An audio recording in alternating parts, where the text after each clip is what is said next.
این ترفندای کوچولو انقدر باحالن که همسایه هامم یاد گرفتن. اگه یه چیزی افتاد تو آب کثیف، دست نزن. یه کیسه شفاف پر آب کن. بنداز توش. راحت پیداش میکنی بدون اینکه دستت کثیف شه. 2. وقتی تخم مرغ میجوشونی، یه تیکه لیمو بنداز تو آب. پوستش نمیترکه و راحت تر کنده میشه. 3. طنابو دلا کن. از حلقه رد کن و بکش.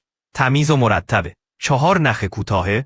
با یه روش ساده میتونی بازم گره بزنی. 5. یکم پماد تایگر بزن رو چسب زخم و بچسبون وسط مچ چپت. دیگه تو راه حالت بد نمیشه. 6. 2 تا سوراخ و کیسه بزن و بندازش رو فرمون موتور. باد و سرما نمیخوری.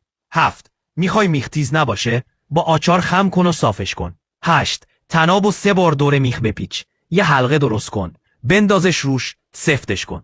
گرهش مثل سنگ محکم میشه. 9. عکسات یا کارت پستالاتو با گیره کاغذ جمع کن. لازم نیست خواب بخری. پیجمو فالو کن تا همه رازهای کاربردی تمیزکاری رو باهات به اشتراک بذارم.